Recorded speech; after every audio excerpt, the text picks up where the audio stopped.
Hey guys, FHG here with some more AFK Arena. So today we're going to look at in-seasons guide, but first we're going to look at Merlin. He is going to be available in just a couple more days, guys. 5 more days he is going to be available. So make sure this is the final push for our resources, making sure that you have enough resources to go ahead and claim him. If you are not able to claim him, he is actually going to be coming into the store itself. We don't know if there's going to be a delay for him coming into the store, but he is going to be available for purchase in the Challenger store. And we're under the assumption it is going to be similar to what we've seen with Arthur. It is going to be 4 purchases at 15 shards each to go ahead and pick him up out of the Challenger store. So we do have Arthur in the Labyrinth store. We are going to have Merlin in the Challenger store, which is going to be very cool. So let's go ahead and we'll get into in-seasons guide.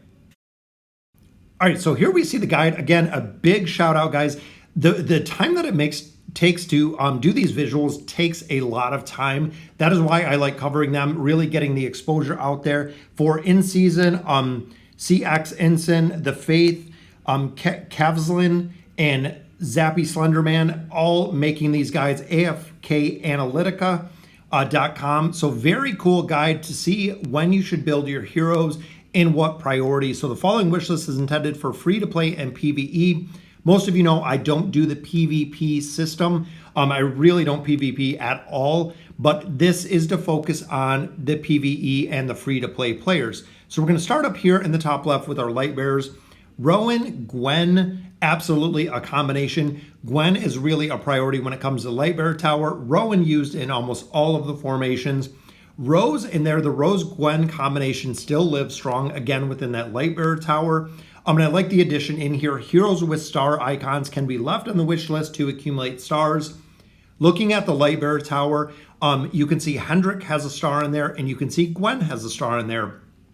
Those are heroes that you do want to level up past the initial getting them to Ascended, so actually adding stars on there, because they're going to be your 2 primary heroes when it comes to that Lightbearer Tower, with Rowan and Rose in there as well. Rain is utilized within the Twisted Realm, which is the little icon you actually see right there in the bottom that in-season uses. She is used there, so once you get her to Ascended, because you need her 3 of 9 furniture, once you get her Ascended, you can drop out of the list. Same with Rose and with Rowan. You don't really need stars on them. Looking to the right, then we have Astrilda, we have Falks, we have Ullard, Peggy, and Cecilia. Again, these are heroes you're going to use kind of here and there. For some of the tower stages that you need more Lightbearer presence or need more crowd control, Falks can really do well. Astrilda is used within the Twisted Realm, so a lot of players do build her, but all of these don't need to be built with stars. They work just at the regular Ascended level for the Lightbearers. Looking at the next team, which are the Maulers, we have Titus, we have Kren, Skarath, Scrag, and Nemitsu. Titus is a really big priority because he's one of the few Maulers that provide crowd control with, I believe it's a Howling Roar. The crowd control aspect that he brings in there is super strong. Kren, since we've seen his release, he has been a top tier hero. He's used in late game, used in end game, which is the reason to really build both of those. Looking at Skarath, Skarath can go to Ascended. He needs his 3 of 9 furniture, same as Rain. You're going to use him for the 5 pull, but short of that, you really don't have to build him any further. Scrag is a hero for the Scrag Invade comp, and also a couple other comps. You definitely want to build him out. He is going to be a key, just like Kren and Titus, when it comes to that Mauler Tower. And we know poor Nemitsu. Nemitsu is the only hero that we have support for the Maulers. So when it comes to the Mauler Tower, he is pretty much a priority. One thing to note here at the rest of the Maulers, with Brutus, you do not need to build very high to really work well. The thing that people are using him for, just like you've seen from my live stream, is utilizing Brutus when it comes to the immunity shield that he brings, which again, I only have him, I believe, at Mythic Plus. He's not even Ascended at the level that I'm at going into chapter 37 because I just want the immunity shield. I'm not really too worried about him dealing a lot of damage, but the immunity shield is really strong in there. Sophia, we still see combined with Eron sometimes. Antandra is a very specific Twisted Realm comp that players are using in there. One thing to note in here is number 9 with Drez down here. He is a hero that is just absolutely phenomenal when it comes to the Abyssal Expedition because he has the survivability and the shielding ability. which is further added on with the relics that you put within the celerity tree. So if you're very active in the Abyssal Expedition, I would go ahead and build him a little bit sooner, just because you'll be utilizing him within that Abyssal Expedition. So now we look at the Wilders. Wilders, definitely the core team here. One of the strongest factions. The Wilders and the Graveborns probably undoubtedly the two strongest factions. Iran Leica combo has always worked. Leica is a hero. Again, you don't really have to build up with stars. She'll do more damage, but her innate abilities are there even just being at Ascended. Iran, however, for the survivability and for the damage factor that he brings, adding stars on him is very good. Same with Raku. Raku has made his way into a couple different formations. Adding stars on him are good. He's used in the Twisted Realm as well. It's going to be interesting to see how effective he is within the Abyssal Expedition that's coming up, because I know a lot of players in the last one, if he was released, didn't have him built or didn't have him built up to a certain level. Same with Saurus. So as a newer player, Saurus is still a really big priority because of the Twisted Realm. So as you get into the Twisted Realm and you're building out Grez, you're getting him maxed out, you're getting his furniture bonuses. Saurus is kind of the comp to put in until you have the Grez team built. It is a high investment to invest in Grez to get him completely built out. Plus 20 signature item does well, but having that 9 of 9 furniture to shield the minions is good. So Saurus is kind of the fill-in for the Twisted Realm until you have the other teams built. Looking over here, Pippa for the crowd control, I love. Gorvo, again, crowd control. Namora is unique with her 9 of 9 Beguile ability that hits anyone that is close to them. It does work really well. Respin is in here. And then Lorzin.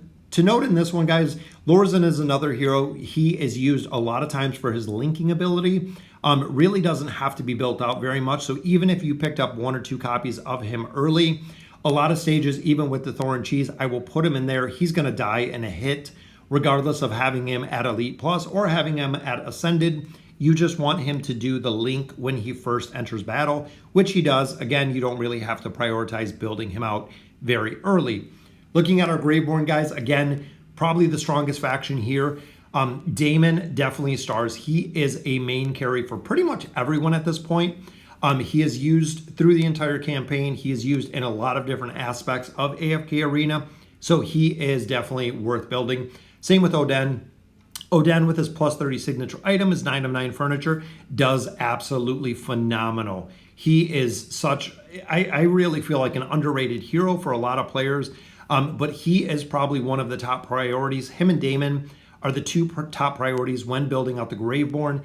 The stronger that you get them, the more stars you add, the absolute insane power they will gain as you're building them out.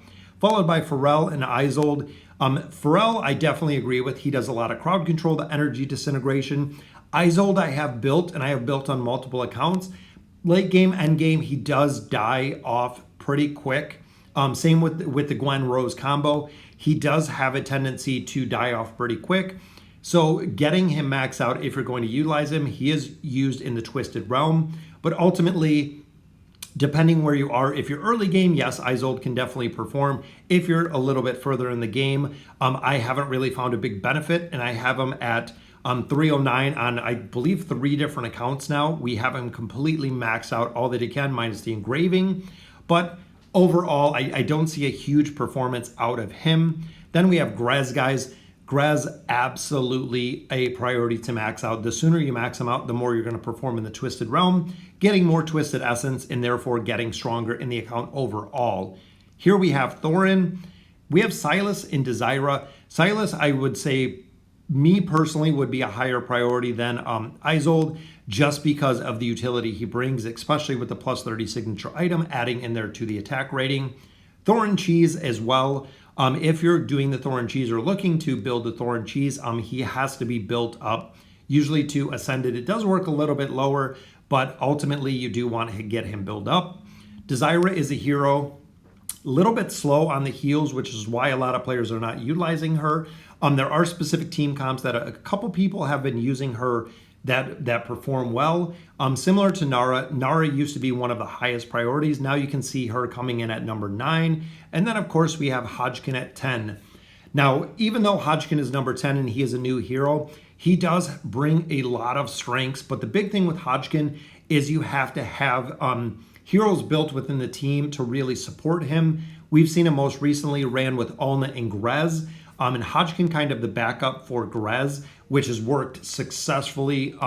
Chapter 37 plus, that they have really been utilizing him. Remember, he has crowd control. He has just a whole entire crazy toolkit of things that he can do, including the crowd control, which of course comes out to be the most successful when it comes to AFK Arena.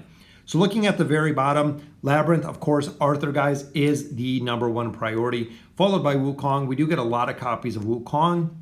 And then it is the red chest, which is the priority. So if you do have Arthur, if you do have Wukong, then definitely pick up those Emblems of Space, followed by the Twisted Essence, and then red chest. It is the best value. I love getting the Twisted Essence. I got Wukong actually maxed out 5 stars on 2 different accounts now. So getting those Emblems of Space and those Twisted Essence, they add up, guys. Every single month they add up.